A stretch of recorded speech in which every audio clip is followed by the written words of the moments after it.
नमस्कार दोस्तों, इस वीडियो में हम देखेंगे कक्षा 8वीं का प्रोजेक्ट कार्य आप कैसे करेंगे। और इस वीडियो में हम कक्षा 8वीं गणित का प्रोजेक्ट कार्य देखने जा रहे हैं। तो आप देखेंगे इस प्रकार से यहाँ पर पहला क्वेश्चन आया हुआ है। विद्यार्थी प्रति दिवस पढ़ने के समय सारणी के आधार पर प्रश्नों के उत्तर आपको देना है। तो इनके उत्तर आप किस प्रकार से दे पाएंगे कि यहाँ पर विद्यार्थी को पर्टिकुलर सब्जेक्ट को कितने घंटे यहाँ पे पढ़ता है, ये सब जानकारी फिल करनी पड़ेगी। इस प्रकार से ये पूरी जानकारी यहाँ पर आपको फिल कर लेना है कि सुबह टाइम पर आपको यहाँ पर AM के लिए आपको दर्शाना है और PM के लिए यहाँ पर शाम को रात के लिए दर्शाना है। इस प्रकार से आपको ये फिल करना है। इस प्रकार से फिल करने के बाद एक काम ये करना है, यहाँ पर टोटल आपको सोमवार को आपने कितनी पढ़ाई की, टोटल घंटे, मंगलवार को कितनी पढ़ाई की, बुधवार को, ये सब जोड़ने के बाद टोटल, इसके बाद यहाँ भी आपको जोड़ना है टोटल। यहाँ से ये पूरा ये भी कितने आपने का मतलब विज्ञान विषय टोटल कितने घंटे सप्ताह भर में आपने पढ़ी है वो भी आपको जोड़ना है।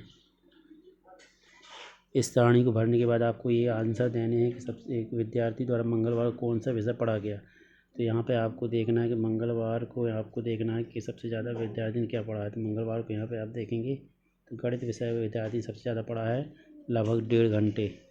यहाँ पे गणित सब्जेक्ट विद्यार्थी ने गणित विषय विद्यार्थी ने पढ़ा हुआ है। तो यहाँ पर गणित 1.5 घंटे पढ़ा हुआ है, तो वो आपको लिख देना है। किस दिन विद्यार्थी सबसे अधिक समय पढ़ाई की है। तो गुरुवार के दिन 5.5 घंटे 45 मिनट यहाँ पर इनने पढ़ाई की हुई है। और पूरे सप्ताह में विद्यार्थी ने किस विषय में पढ़ाई की है सबसे कम बोला गया है। सबसे कम जो है तृतीय भाषा में। इसके बाद पूरे सप्ताह में विद्यार्थी गणित विज्ञान को पढ़ने में कितना समय लिया है। टोटल गणित विज्ञान में विद्यार्थी ने दिए हैं 17 घंटे और 15 मिनट यहाँ पर विद्यार्थी ने दिए हैं। इसके बाद आपको क्या करना है, इसमें आंकड़ों का प्रयोग करके दंडारेख, यहाँ पे दंडारेख बनाना है। तो इस प्रकार से ये दंडारेख आपका बनाया जाएगा। तो दंडारेख बनाने में आपको यहाँ पर जो आपका y अक्ष, ये वाला अक्ष होगा, यहाँ पे समय को दर्शाना है। यहाँ पे आपको समय को दर्शाना है और नीचे की ओर आपको यहाँ पर विषय को दर्शाना है, जो विषय आप पढ़ रहे हैं। तो यहाँ पे ये समय जो आपका रहेगा ये घंटों में रहेगा। ये समय आपको घंटों में रहने वाला है। इस प्रकार से आप ग्राफ बना लेंगे।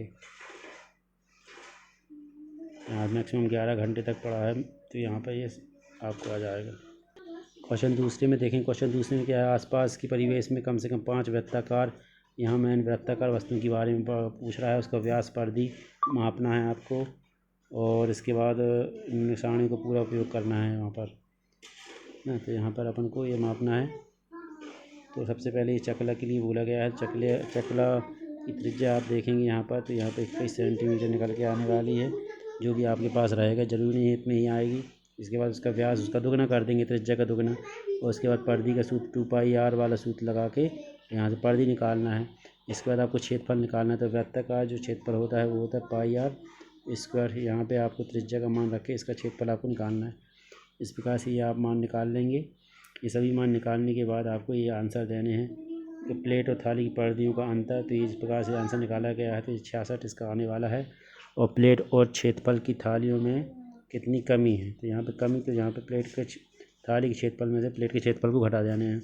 इसके बाद 7 रोटियों की परिधि पूछा गया है। तो यहाँ पर ये 7 का गुणा कर देंगे रोटी की परिधि में, क्योंकि रोटी की परिधि जो थी वो कितनी थी। यहाँ पर आप देखेंगे रोटी की परिधि यहाँ पर 44 थी। यहाँ पर ये रोटी की परिधि आप देख पा रहे हैं यहाँ पर 44 थी, इसलिए यहाँ पर 44 में 7 का गुणा कर दिया गया है।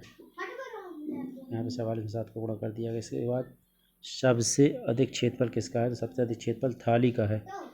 और इसके बाद सबसे छोटा सबसे बड़े क्षेत्रफल का अंतर पूछा गया है। अंतर पूछा गया है तो यहाँ पे आपको कर देना है जो भी आपका आता है। वीडियो अच्छी लगी हो तो चैनल को सब्सक्राइब करें। आगे भी इस प्रकार की वीडियो आपको मिलती रहेंगी। धन्यवाद।